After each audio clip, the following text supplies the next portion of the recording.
کہ گنبد خضرا والا اپنے ہاتھ میں دو جہان کے خزانوں کی کنجی لیے لیٹا ہے، ان سے لو لگانی پڑے گی، ان کے کردار کو اپنانا پڑے گا۔ رسول اللہ کے کردار کو اپنائے بغیر اس حیوانیت سے بھرے زمانے میں انسان کو کوئی نجات کا راستہ نہیں۔ تو مجھے ایک واقعہ یاد آ رہا تھا، کتاب کا نام میں اس لیے ذکر کر دے رہا ہوں تاکہ کسی کے دماغ میں کوئی خلجان نہ رہ جائے، اور یہ بھی بتا دوں کہ نور الابصار کے مصنف کا نام ہے مؤمن شبلنجی، حضرت العلام فضیلت الشیخ مومن شبلنجی ازہری، بہت بڑے ولی کامل، رسول اللہ کے خاندان سے تعلق رکھنے والے۔ ان کی کتاب نور الابصار مقدمے میں لکھتے ہیں کہ اللہ کی کرنی کہ ہمارے آنکھوں کا نور چلا گیا، بینائی چلی گئی، اندھے ہو گئے۔ مصر میں آپ جائیں، یعنی ایجپٹ میں، تو ایجپٹ کا کیپٹل ہے کائرو، قاہرہ۔ قاہرہ میں ایک بارگاہ ہے جس بارگاہ کا تعلق اس امام سے ہے جس کا نام آج ہم جس کے نام یاد کر رہے ہیں۔ سبحان اللہ، سبحان اللہ۔ وہ اس امام کی بہو ہے جن کا واقعہ میں ذکر کر رہا ہوں۔ ان کا نام ہے نفیسہ، سبحان اللہ، سیدہ نفیسہ بنت زید الابلج۔ وہ کون ہے؟ وہ حضرت امام جعفر صادق علیہ السلام کی بہو ہے، اور قاہرہ مصر کی قطب ہے، سبحان اللہ، سبحان اللہ، وہاں کی قطب ہیں۔ سبحان اللہ، الحمدللہ مجھے اس بارگاہ کی حاضری کا شرف حاصل ہے۔ سبحان اللہ، سبحان اللہ۔ جیسے اپنے یہاں میں آپ کو بتاؤں، آپ کو تب سمجھ میں آئے گا جب میں آپ کو مثال دوں گا۔ جیسے اپنے یہاں اجمیر میں خواجہ ہے نا، سبحان اللہ، سبحان اللہ، سمجھ گئے ہے نا، ویسے ہی مصر میں سیدہ نفیسہ ہے۔ سبحان اللہ، سبحان اللہ۔ اب زیادہ سمجھ آئی ہوگی، ہے کہ نہیں؟ اب زیادہ سمجھ آئی ہوگی۔ جیسا سکون دھولے گنبد والے اجمیر میں ملتا ہے، وہی سکون اور وہی تسکین قلب آپ کو سیدہ نفیسہ کی بارگاہ میں حاضر ملے گا۔ فرق یہ ہے، سبحان اللہ، جو میں نے پایا اپنے علم کے مطابق، اپنی معرفت کے مطابق عرض کر رہا ہوں کہ آپ سیدہ نفیسہ کے دربار میں حاضر ہوئے، بیٹھ کر آپ نے تلاوت قرآن کیا، ایصال ثواب کیا، ان کا وسیلہ لے کر اللہ سے دعا کی، آپ باہر نکلنے سے پہلے آپ کا کام بن گیا۔ سبحان اللہ، سبحان اللہ، باہر نکلنے سے پہلے آپ کا کام بن گیا۔ یہ میرا ذاتی تجربہ ہے۔ تو سیدہ نفیسہ اتنا بڑا ان کا مقام و مرتبہ، یہ تو ایک ہوتا ہے نا ولایت کا مرتبہ، اب ان کے علم و عرفان کا مرتبہ بتاتا ہوں میں آپ کو۔ ان کے علم و عرفان کا مرتبہ یہ کہ امام شافعی انہی کے زمانے میں تھے، اہل سنت کے 4 ائمہ میں سے ایک امام محمد بن ادریس شافعی رحمت اللہ تعالی علیہ انہی کے زمانے میں تھے۔ تو کسی نے پوچھا سیدہ نفیسہ سے کہ شافعی کیسا علم رکھتے ہیں، شافعی کا مرتبہ کیسا ہے؟ تو آپ نے ارشاد فرمایا وضو اچھا کر لیتے ہیں۔ سبحان اللہ، ماشاءاللہ، ماشاءاللہ، سبحان اللہ۔ کیا فرمایا؟ وضو اچھا کر لیتے، وضو اچھا کر لیتے۔ یہ بظاہر تو بہت ہی سادے جملے ہیں، آدمی کہے گا اس کا مطلب کیا ہوا؟ وضو کر لیتے ہیں، وضو تو سبھی کرتے ہیں، مگر صاحب ایک بات ہے، ہم جو وضو کرتے ہیں اور ہم نے جو اللہ کی پناہ جو لوگوں کو وضو کرتے دیکھا، اس زمانے میں آدھا ادھورا اس سے نماز جائز نہیں ہوتی. اگر وضو صحیح نہیں تو نماز صحیح نہیں. امام شافعی کا طریقہ تھا کہ جب بھی وہ بیمار پڑتے تو ایک گلاس پانی کا سیدہ نفیسہ کے پاس بھیجتے. سیدہ نفیسہ اس پہ دم کرتی اور آپ اس کو نوش فرماتے اور شفا پا جاتے. سیدہ نفیسہ بنت زید الابلد، آپ نے امام شافعی کو ہمیشہ دم کر کے پانی دیا شفا کا. جب امام شافعی کا آخری وقت آیا اور شدید بیماری لاحق ہوئی، آپ نے پانی کا گلاس بھرا ہوا سیدہ کے پاس بھیجا. سیدہ نے دم کرنے سے انکار کر دیا. آپ نے انکار کر دیا.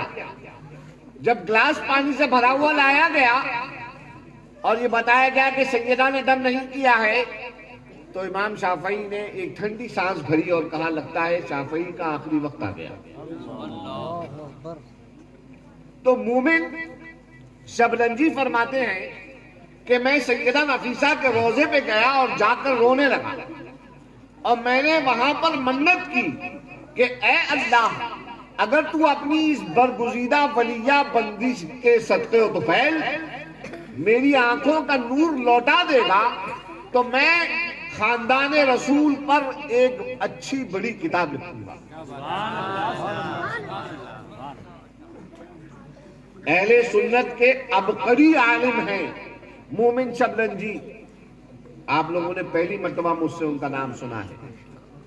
بہت ضرورت ہے اس بات کی کہ ہم اپنے اہل سنت کے علماء کو کے لیکھوں کا ادھین کریں تاکہ ہم کو معلوم ہو کہ اہل سنت ہیں کیا، سنی ہے کیا. سبحان اللہ. تو مومن شبلنجی کہتے ہیں کہ صاحب میں نے منت مانگ لی، واپس آیا، جیسے ہی واپس آیا اللہ نے میری آنکھوں کا نور واپس لوٹا دیا. سبحان اللہ. پھر انہوں نے کتاب لکھی جس کا نام ہے نور الابصار فی مناقب آل بیت النبی المختار. یہ مجھے تمیز اس لیے باندھنی پڑی اتنی بڑی، اس لیے بتانے کے لیے کہ یہ اہل سنت کی معتبر کتاب ہے. کوئی مکتبوں میں بکنے والی الف بے اور ابجد خان کی لکھی ہوئی کتاب نہیں ہے، ایک عبقری عالم کی لکھی کتاب ہے. اس میں لکھی ہوئی روایتیں بہت معتبر ہیں. عشق رسول بتا رہے ہیں، عشق آل رسول بتا رہے ہیں. کہتے ہیں مومن شبلنجی کہ ایک مرتبہ ایک بندے نے منت مانگی کہ اللہ میرا ایک کام بنوا دے تو میں مدینہ جاؤں گا اور وہاں پہ مجھے جتنے رسول اللہ کے خاندان کے افراد ملیں گے، خانوادہ رسول کے جتنے لوگ ملیں گے، میں سب کی بارگاہ میں کچھ نذرانہ اشرفیوں کا پیش کروں گا.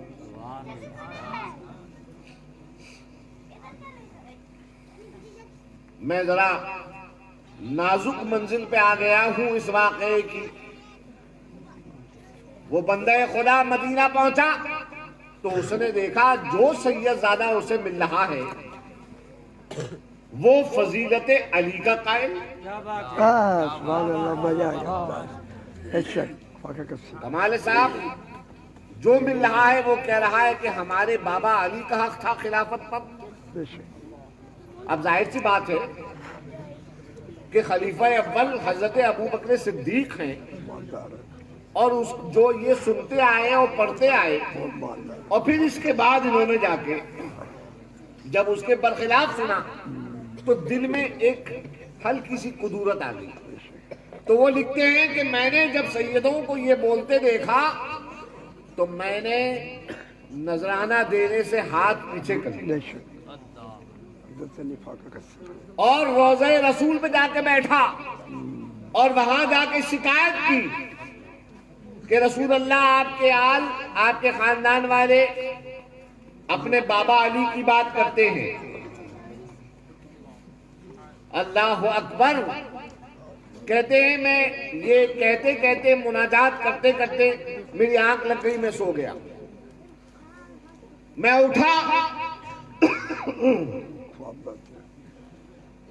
کہتے ہیں میں نے کیا دیکھا کہ میدان محشر بپا ہے، سبحان اللہ، حشر کا میدان لگا ہوا ہے اور فیصلے سنائے جا رہے ہیں۔ کہتے ہیں میں نے ایک جگہ دیکھا کہ پردے میں سیدہ فاطمہ موجود ہے۔ سبحان اللہ، کہنے لگے میں ادب کے ساتھ سیدہ کی بارگاہ میں حاضر ہوا، سیدہ نے چہرہ انور پھیر لیا۔ کہتے ہیں میں اس طرف گیا تو آپ نے اس طرف چہرہ پھیر لیا۔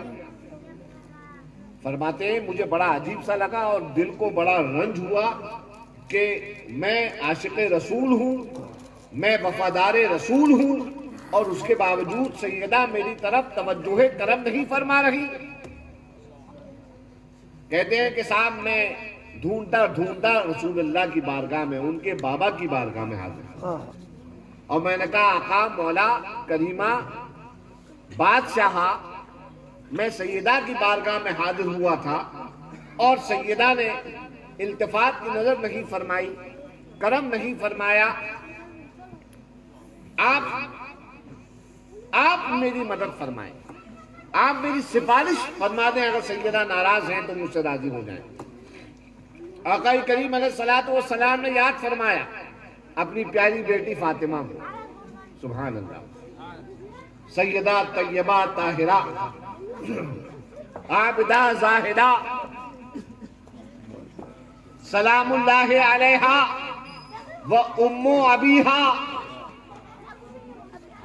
یاد فرمایا اور ارشاد فرمایا بیٹا تم ہمارے اس امتی کی طرف نظر التفات کیوں نہیں کر رہی؟ معلوم ہے سیدہ نے کیا فرمایا؟ سیدہ نے ارشاد فرمایا کہ یہ میری آل سے نفرت کر رہا ہے، یہ میری آل سے کراہت کر رہا ہے، اس لیے میں نے اس کی طرف نظر نہیں کی۔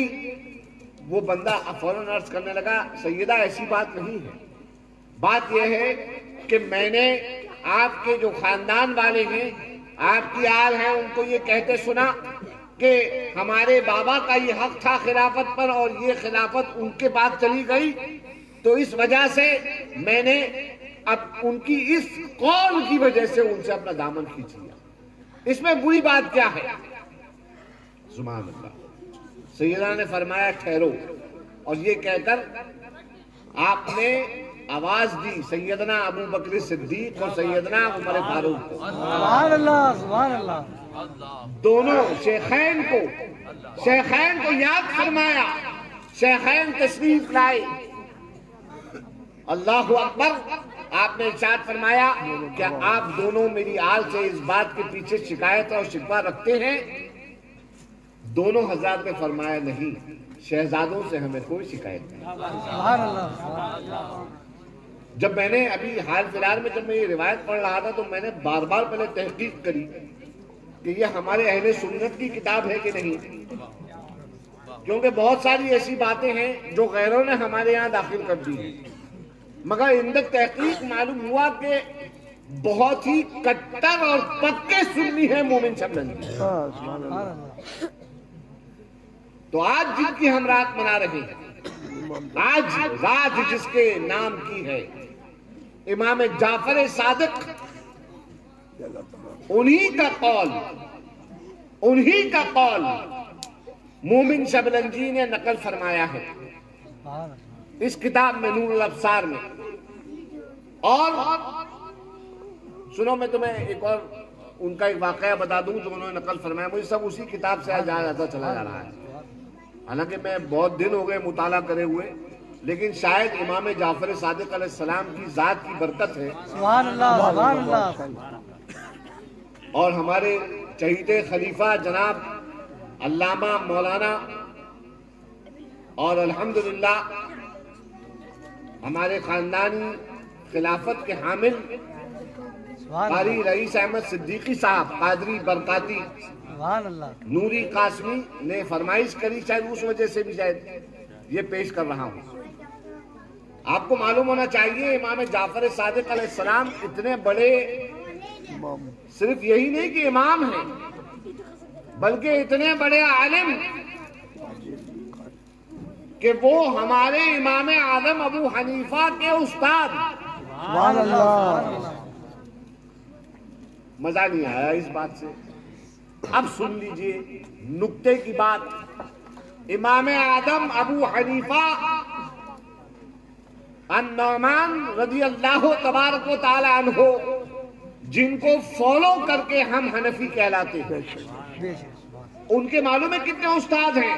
ان کے 4000 شیخ ہیں. کتنے؟ 4000 شیوخ تھے امام اعظم کے. اور امام جعفر صادق علیہ السلام کے 4000 شاگرد تھے. سمجھ رہے ہو؟ پہلے وہ مسلمان جنہوں نے پہلی اسلامک یونیورسٹی قائم کی، اس ذات کا نام ہے جعفر الصادق. سبحان اللہ. ماشاء اللہ. جعفر بن محمد الباقر. سبحان اللہ.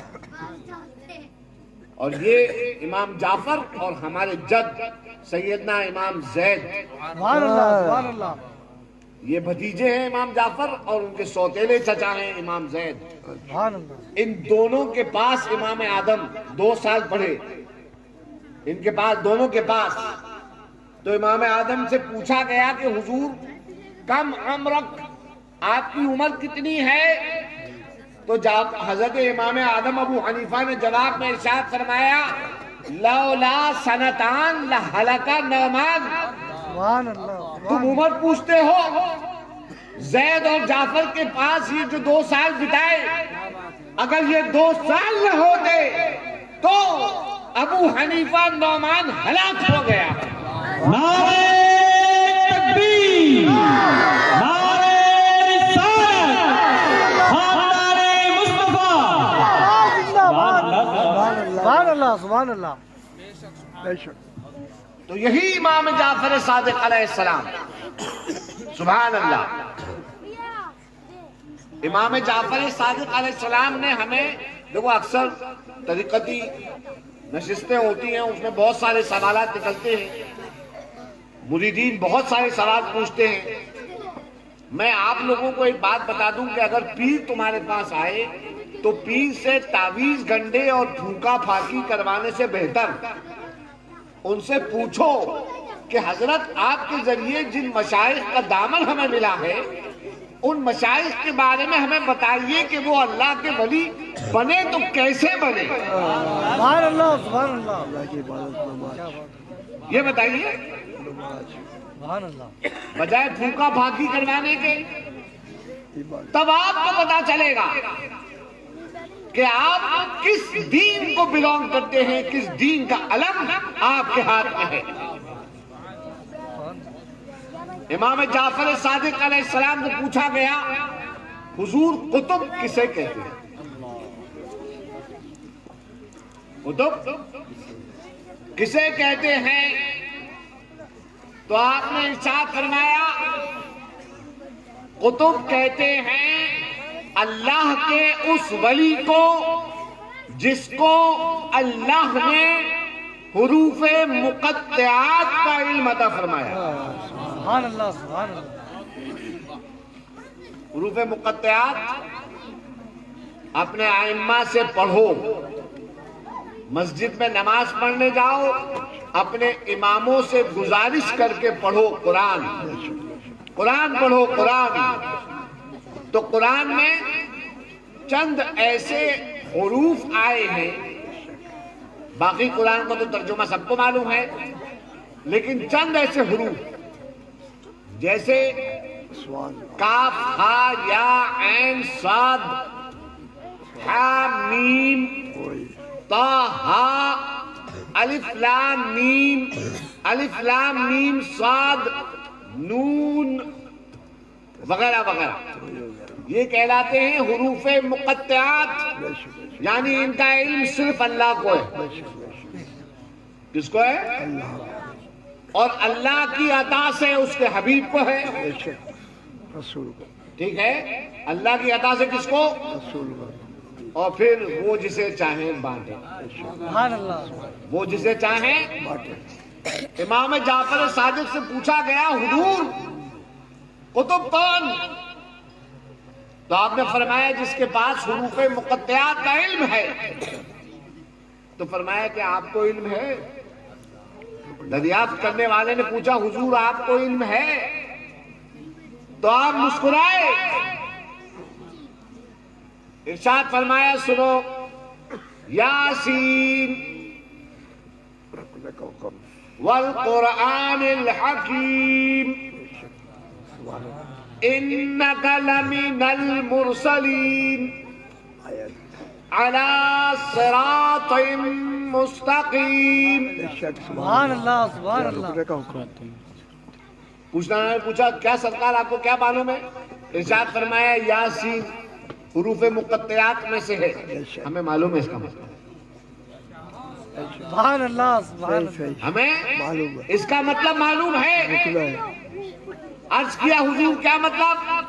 تو پہلے تم ترجمہ سن لو، پھر تمہیں حروف مقطعات کا معنی پتا کر کے تمہیں اور مزہ آئے گا۔ قرآن کا دل ہے یاسین شریف۔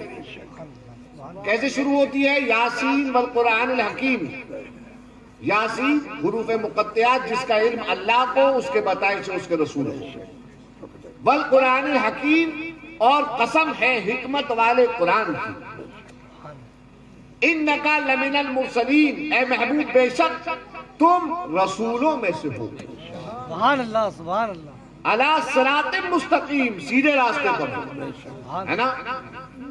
اب اس کے اندر بات شروع ہو رہی ہے، حکمت والے قرآن کی قسم یاد فرما رہا ہے اللہ تعالی۔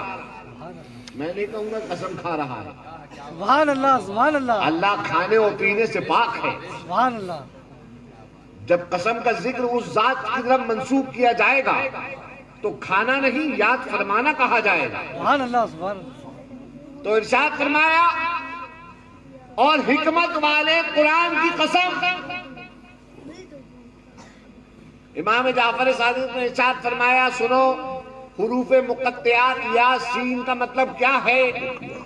ارشاد فرمایا اس کا مطلب ہے یا سید، سبحان اللہ، سبحان اللہ، سبحان اللہ، یا سید والقرآن الحکیم انکا لمن المرسلین علی صراط مستقیم۔